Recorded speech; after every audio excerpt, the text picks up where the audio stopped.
Hello everyone, and welcome to the flight test of the Hubsan H501SS version. As you can see, this is the white version and this is the second part of the review. Today I'm going to do a short test with it, but first we need to calibrate the compass away from all these kind of distractions. We don't need any kind of phones, keys, magnetic fields, so we are going to walk away from them.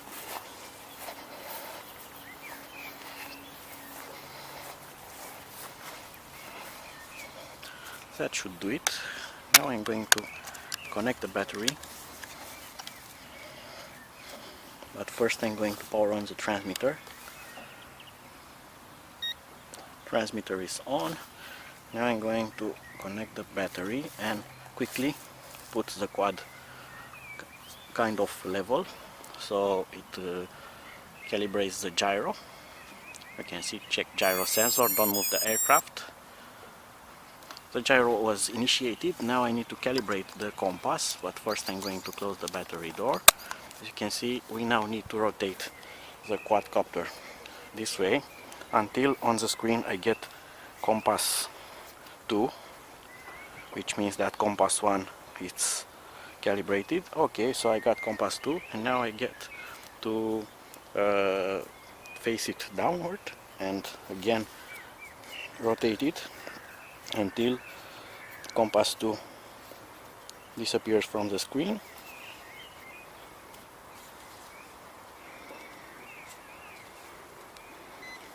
And that was it. Now it's beeping because it doesn't have enough GPS satellites. Until then I'm going to quickly enter menu settings.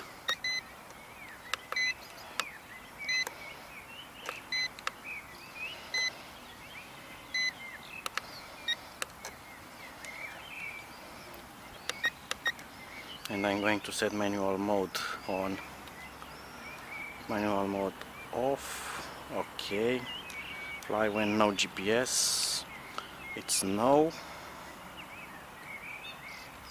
Alright, so all the settings are okay. You can see here it's gathering satellites for the transmitter, as this has a follow me function, which I'm going to try to test. You need at least 6 satellites for the quadcopter and for the transmitter for that to work. So I'm going to let it here, and I'm going to bring my backpack closer to it.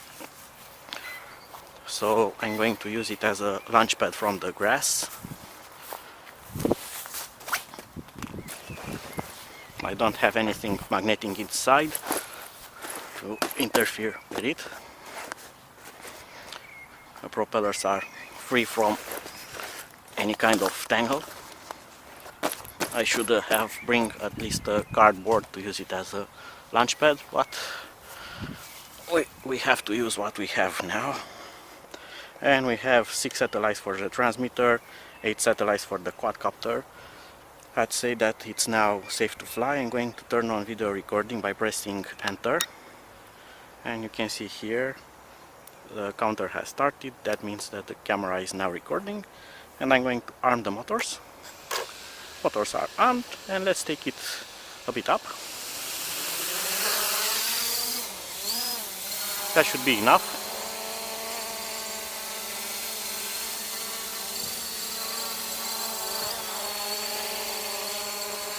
I'm going to let it settle a bit.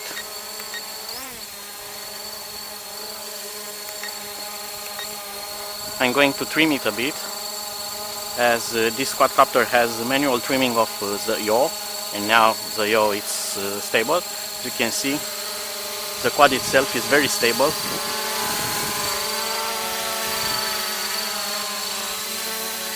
And it's also very quiet. It's not noisy at all. So let's put a bit of altitude on it.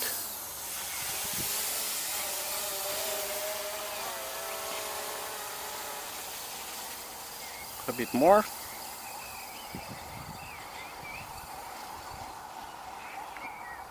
So we can get a bit of view here.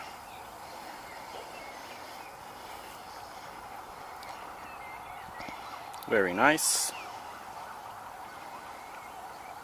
I'm gonna try to move it gently. This does not have a gimbal on it, so it's normal for the video to be shaky.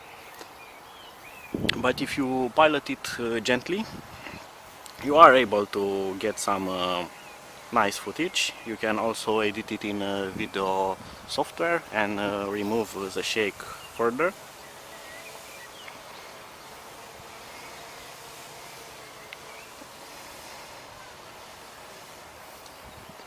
It's doing nice.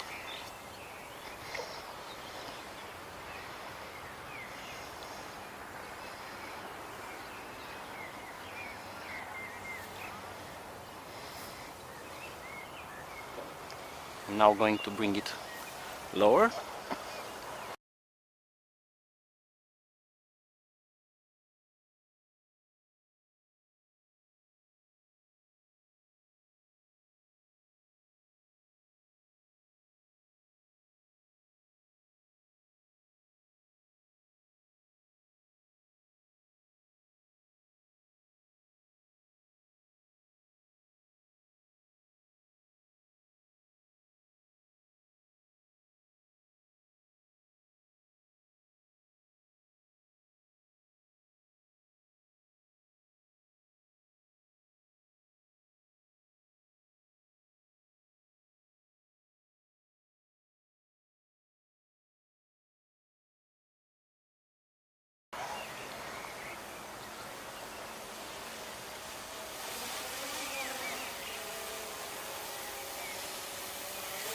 Alright, now I'm going to bring it on top of myself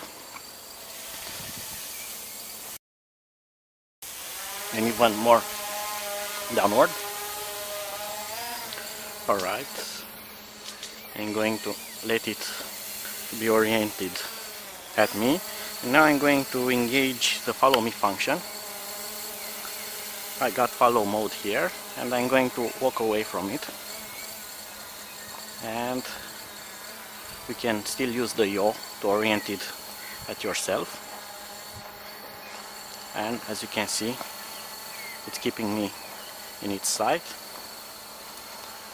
I'm going to turn off the follow me, and I'm going to place it sideways now.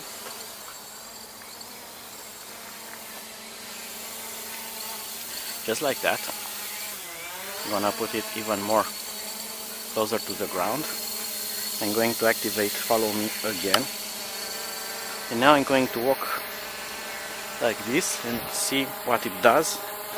And as you can see, it's following me. I can orient it like that. And I'm not controlling anything now. It's just the follow me function that works very nice.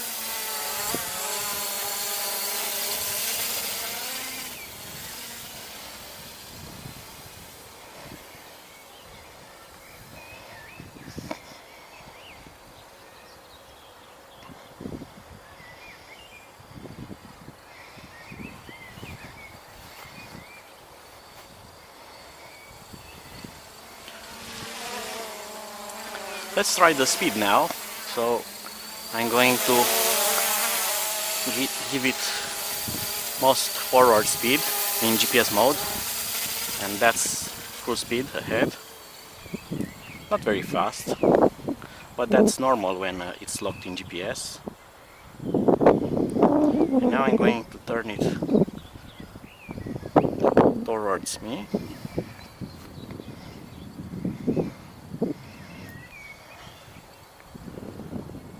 I'm gonna put some altitude because it's windy, and I'm going to disable the GPS mode and try now, and that's full speed in altitude mode, and that is extremely fast. I have switched it back into GPS mode.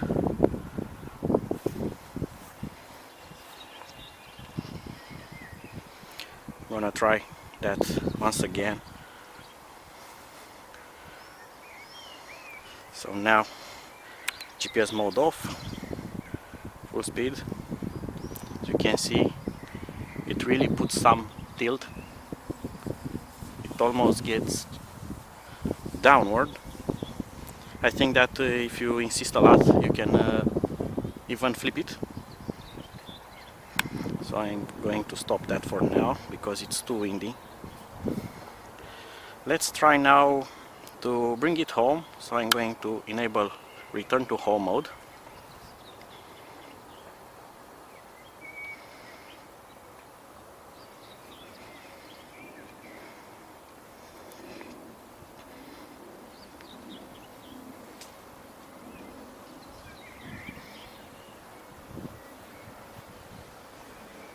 And there it is.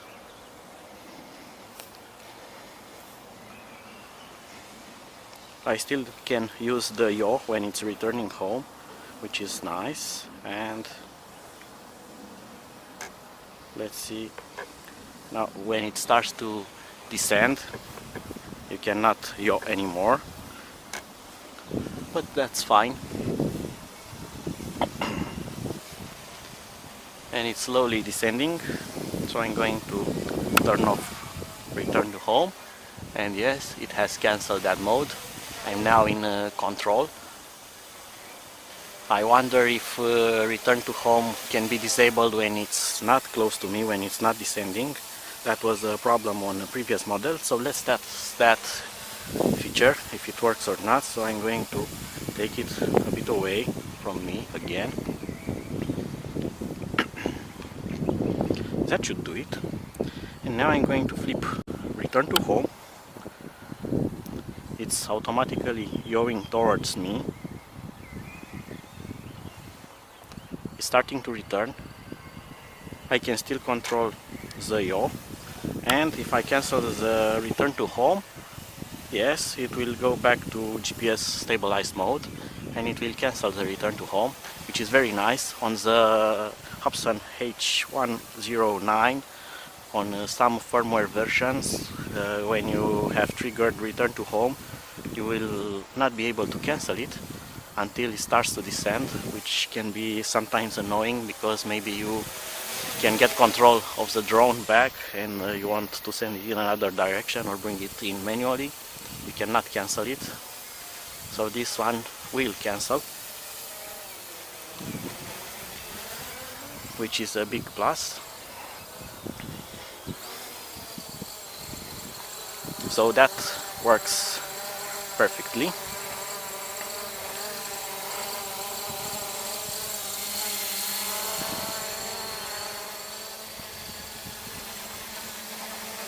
Very easy to pilot. This is a very good quadcopter for a beginner using GPS mode. It's like showing the direction for it where to go. It's as easy as piloting a DJI Phantom or something like that, only that this thing is smaller, lighter, easy to transport, and it's even easier to maneuver because it has smaller mass. It doesn't have that big inertia like a big quadcopter. And by the way, this has 460 or 80 grams. It's under 500 grams, so it's perfect for some people that need to register the quadcopters due to their weight. So this is under 500 grams, which is absolutely great.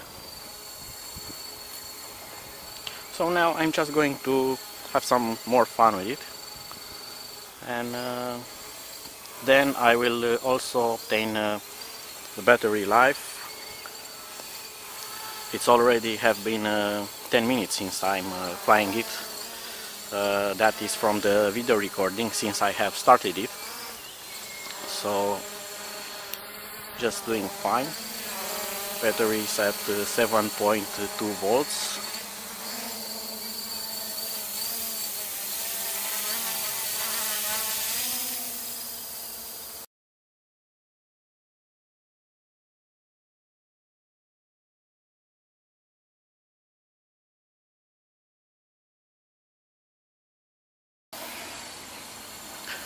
I'm now going to stop the video recording to save it, and I'm going to try to take some pictures.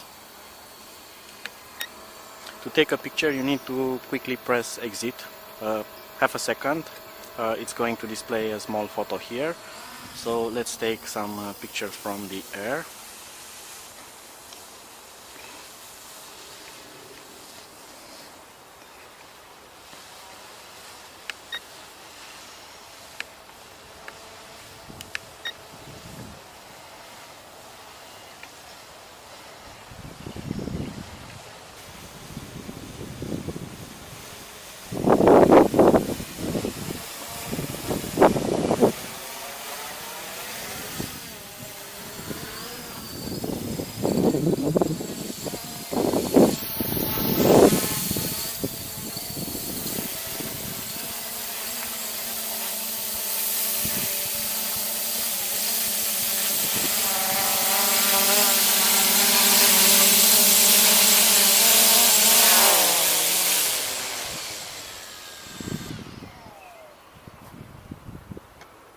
And as you can see, if you know what you are doing, you can even hand catch it.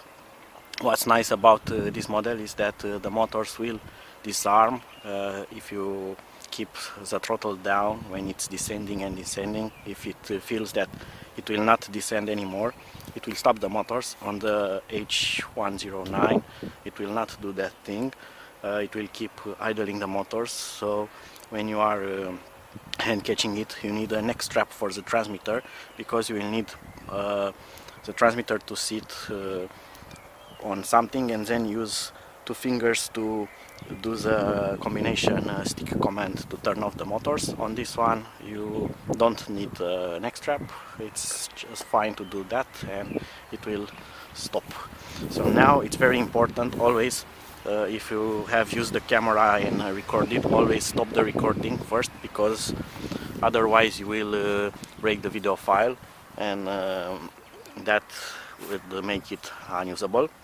Never power off the transmitter before first powering off the quadcopter, because sometimes powering off the transmitter can make the quad believe that it has lost signal and it can jump back to life and try to return to home.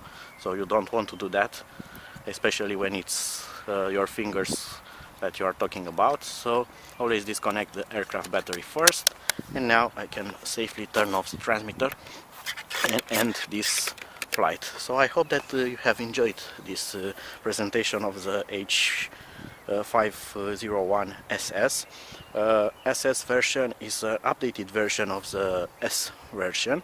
It actually shares a common circuit board with the new X4 Air version, which I'm also going to test soon. So that's the big difference. It uses a slightly different firmware, but has slightly better electronics as well. Until next time, bye bye.